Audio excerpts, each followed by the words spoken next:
Prezados irmãos, louvado seja nosso Senhor Jesus Cristo, para sempre seja louvado, e nossa Mãe Maria Santíssima. Neste 30º domingo do tempo comum, ano B, ano de São Marcos, o tema é a cegueira e a cura da cegueira. O profeta Jeremias traz o seguinte oráculo do Senhor: Eu reunirei os israelitas, eu os trarei do país do norte, ou seja, da Babilônia, desde as extremidades da terra, e entre eles há cegos, aleijados, mulheres grávidas, mulheres que dão à luz, serão uma grande multidão que retornam, pois tornei-me um pai para Israel, e Efraim é o meu primogênito. Aquele povo foi exilado para a Babilônia por causa dos seus pecados.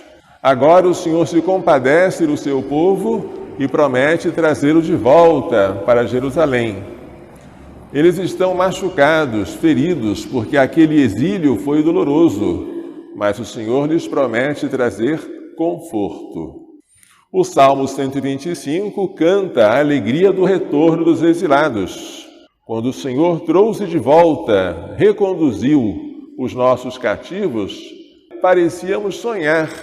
A nossa boca se encheu de sorriso e os nossos lábios de canções, porque entre os gentios se dizia: o Senhor fez com eles maravilhas. Sim, maravilhas fez conosco o Senhor, exultemos de alegria, porque aqueles que lançam as sementes entre lágrimas ceifarão com alegria. Quando eles foram exilados, estavam chorando, mas agora, passado o tempo do castigo, eles voltam alegres. A segunda leitura tirada da carta aos Hebreus fala do exercício do sacerdote, mais especificamente do sumo sacerdote. O sumo sacerdote, diz o autor, é tirado do meio dos homens. Ele é um dentre nós. E ele é instituído em favor dos homens, nas coisas que se referem a Deus. O sumo sacerdote oferece dons e sacrifícios pelos pecados. Essa é a função sacerdotal, oferecer sacrifícios. O sacerdote, se vocês procurarem no dicionário, a definição será aquele que oferece sacrifícios. O sacerdote existe em função do sacrifício. Ele sabe ter compaixão dos que estão na ignorância e no erro, porque ele mesmo está cercado de fraqueza. Por isso, o sumo sacerdote deve oferecer sacrifícios, tanto pelos pecados do povo, quanto pelos seus próprios pecados. Até aqui o autor está falando do sumo sacerdote da antiga lei, da lei mosaica. Ninguém deve atribuir a si tão imensa honra, a não ser aquele que é chamado, como Arão, que foi chamado por Deus e se tornou sacerdote. Cristo se tornou sacerdote, mas ele não herdou esse sacerdócio da descendência de Arão. Este sacerdócio veio do alto, veio do Pai que o chamou. Chamou-o dizendo: Tu és meu filho, eu hoje te gerei. E ainda, tu és sacerdote para sempre, na ordem de Melquisedeque. Melquisedeque é um personagem misterioso que aparece no Gênesis, rei de Salém ou de Jerusalém, mas não se diz quem é o pai, quem é a mãe dele, quando foi que ele nasceu, quando foi que ele morreu, sem princípio, sem fins de dias. Esse personagem, Melquisedeque, se assemelha ao nosso Salvador Jesus, porque Jesus é eterno. E Jesus não tirou o seu sacerdócio de uma geração carnal, mas da geração eterna pelo Pai. Foi o Pai quem o ungiu com a unção do Espírito Santo e fez dele sacerdote para sempre.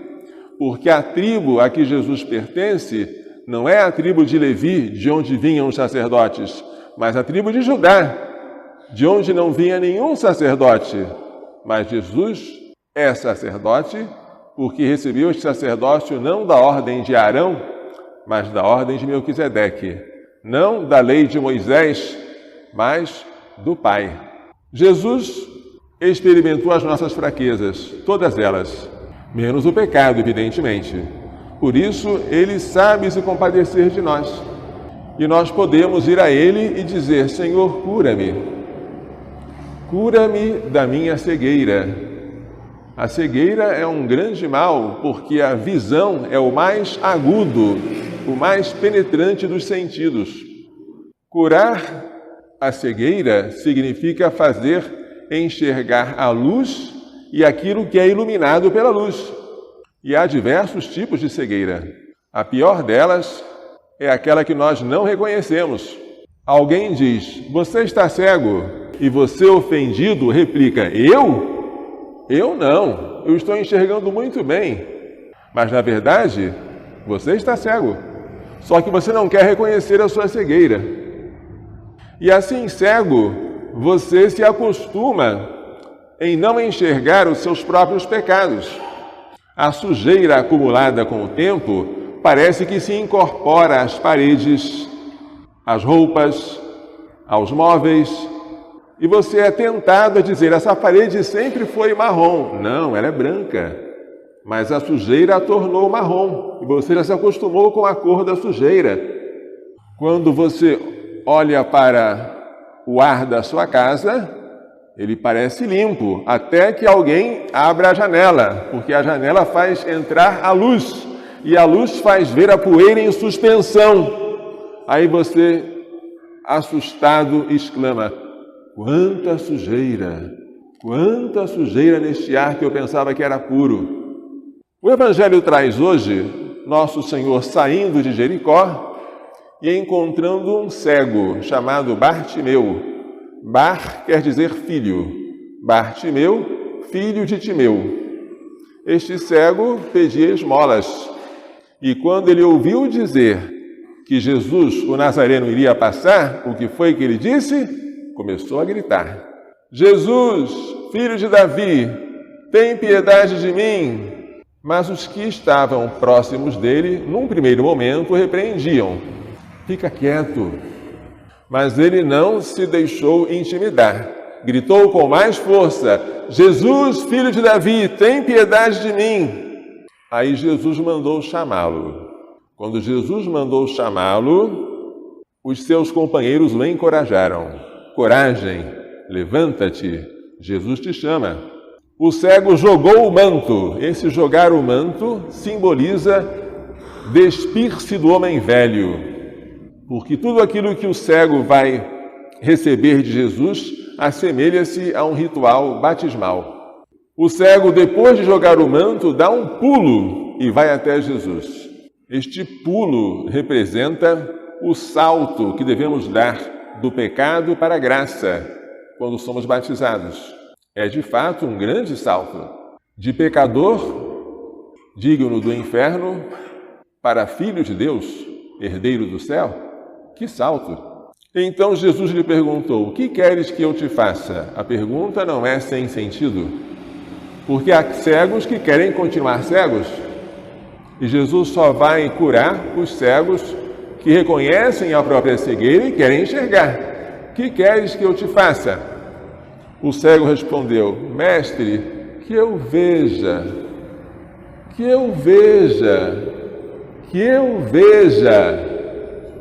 O reconhecimento da própria cegueira e a fé de que Jesus vai poder curá-lo é suficiente para que Jesus faça o milagre.